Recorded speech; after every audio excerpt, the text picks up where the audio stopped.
You know, a lot of people come up to me and they ask me, Marko, what is it that motivates you most? And to answer their question, I reply back with a question. I say,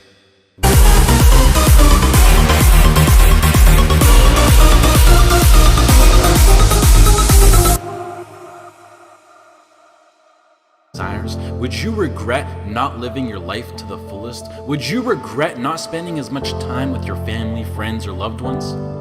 You know, Steve Jobs said in a speech one time that he used to wake up every morning, look in the mirror, and ask himself questions like this. And he said that if the answer was yes for too many days in a row, then he knew that he had to change something. And that should go for all of us. If you're living a life that you would not be okay with losing because you weren't able to do things you wanted to do, then now you know that you need to change something.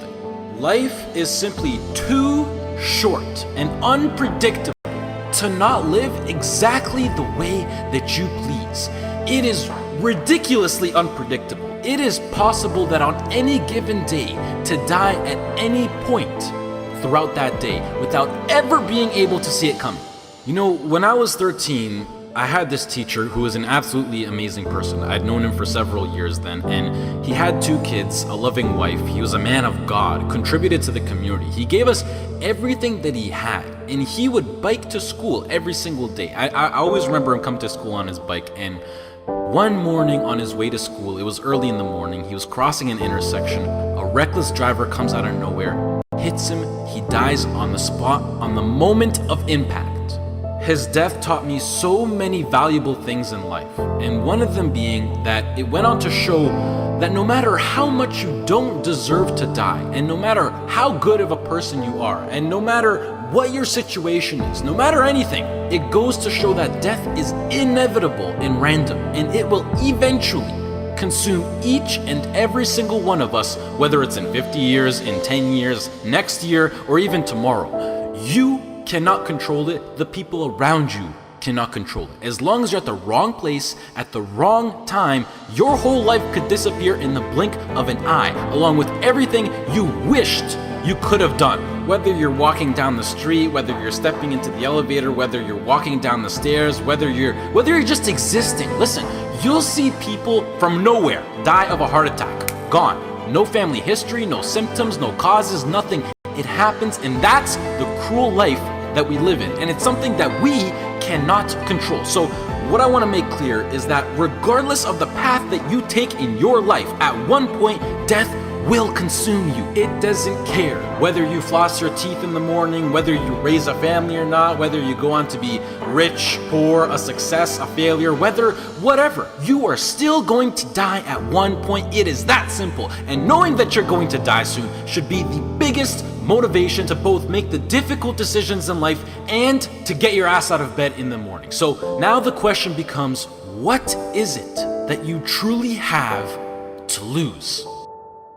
If you pursue your dreams and you fail, sure, you might be a little bit more financially unstable. You might experience stress or other feelings you wish you never had to experience. But either way, even if you fail, you will end up back to where you started, which is where you are now. So what do you literally have to lose? Some of you right now, you're thinking about maybe starting a business. You have a great idea that you want to incorporate into your lifestyle. Maybe you're thinking about pursuing your dreams to the fullest. Maybe you're thinking about putting in the work to become a doctor, an engineer, a firefighter, a professional athlete. But some of you won't follow these ambitions because you're afraid. You're afraid to fail. You let the fear of failure dictate your actions, and you're afraid of what mama or papa thinks. You're afraid of what your sister, your brother thinks, or your grandpa or your grandma, or your cousins, or whoever. But what truly matters is you. You are in possession of a gift. You have a talent, and whatever that talent is, you can make yourself and the people around you a stronger and better place with it. But sometimes the only way to do that is to take a risk. At one point, you have got to take a leap if you want to make that gift that you have become a reality. Otherwise, society will gladly accept you as a 9-to-5 slave working just to pay off your rent and to stay alive and to live for the weekend, which is the absolute worst way to live. If you don't jump, believe me, if you don't pursue your gift, you will live a life full of regret, and your gift, your dreams, everything that you ever had to offer to the world will die with you. From first-hand experience, I am pissed off at myself. I am pissed off and I regret so much in my life. I can't even fathom explaining it. Not about what I've done, but what I haven't done. All the opportunities that I turned down and all the chances that I never took just because I was afraid or because I was worried about what other people think. And I officially decided to sit down. I sat down for weeks. I didn't just think of what I'm saying right now. I didn't think of it overnight.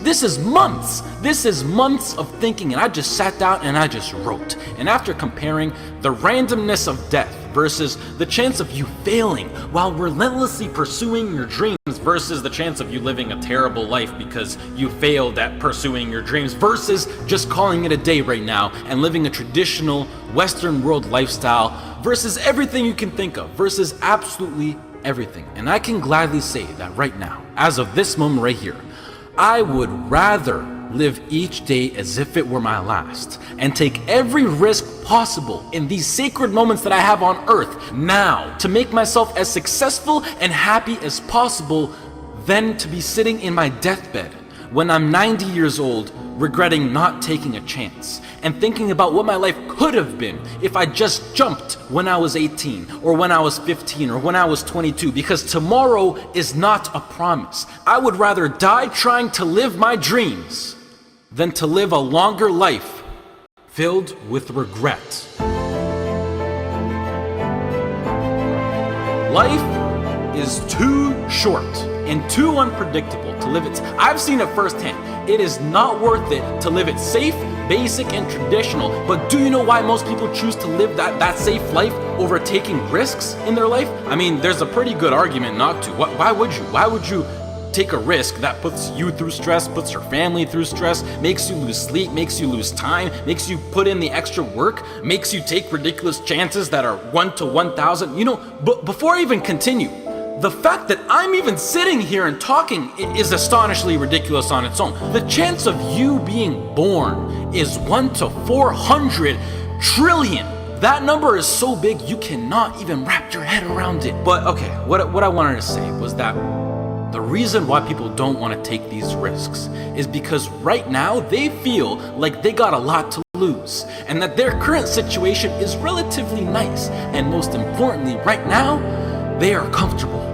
They got used to living basic within society standards, being with their friends every now and then, being well rested. They got comfortable. And when you get comfortable, you don't want to move. And that comfort zone, I like to call it the danger zone, because this comfort zone will persuade you to stay in there for as long as possible. And it is, I know how it is. I know the comfort zone. It is so convincing. It is so hard to escape comfort. I know. And as it persuades you to stay in there, you will literally, unconsciously, see, I'm so serious when I say this, you will literally see your whole life go right by you.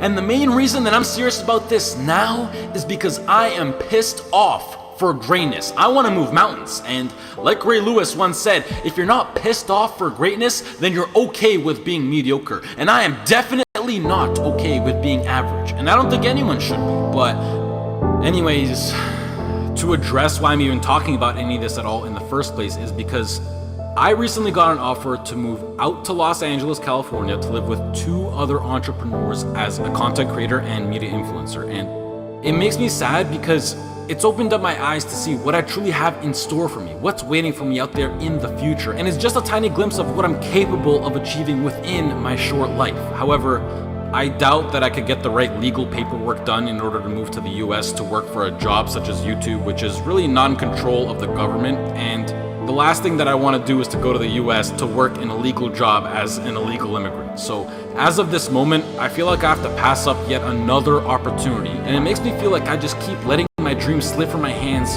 once more. And now that I've seen the reality of what is possible, this house in LA next to the beach on California with a huge city, great weather, and working a job that I would absolutely love and live for with people who share the exact same dream and vision, it has me thinking like, hell yeah, I would gladly die chasing this dream relentlessly than never chase it at all and play it safe and being trapped within my own mind of thinking about what my life could have been. I hope to do more videos like this where I speak because they're really like a therapy for me, and it helps me get my mind off things, and hopefully some people can be influenced by what I'm actually saying. I would also like to say that I think education is extremely important and plays a crucial role into bringing success into your life, and that knowledge is power. The best thing in life is to always have a backup plan and take into consideration what if something goes wrong. And it's something that every role model that I look up to tries to enforce, but I feel like education will always be here for me to come back to, whether I'm 20, 25, 40, or whatever. And I think that I have an amazing idea, vision, passion, and drive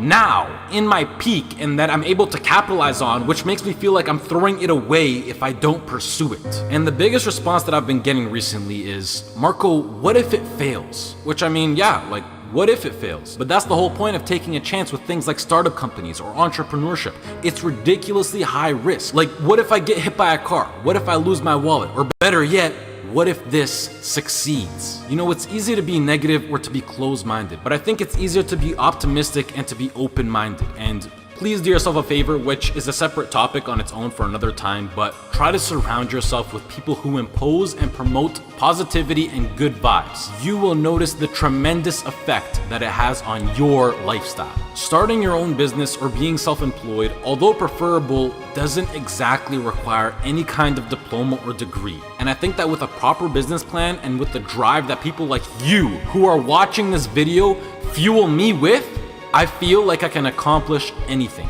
If you're still listening, I love you, mad respect. That's true loyalty right there. If you're less, this has been Marko. I hope you all have a great rest of the day, and goodbye.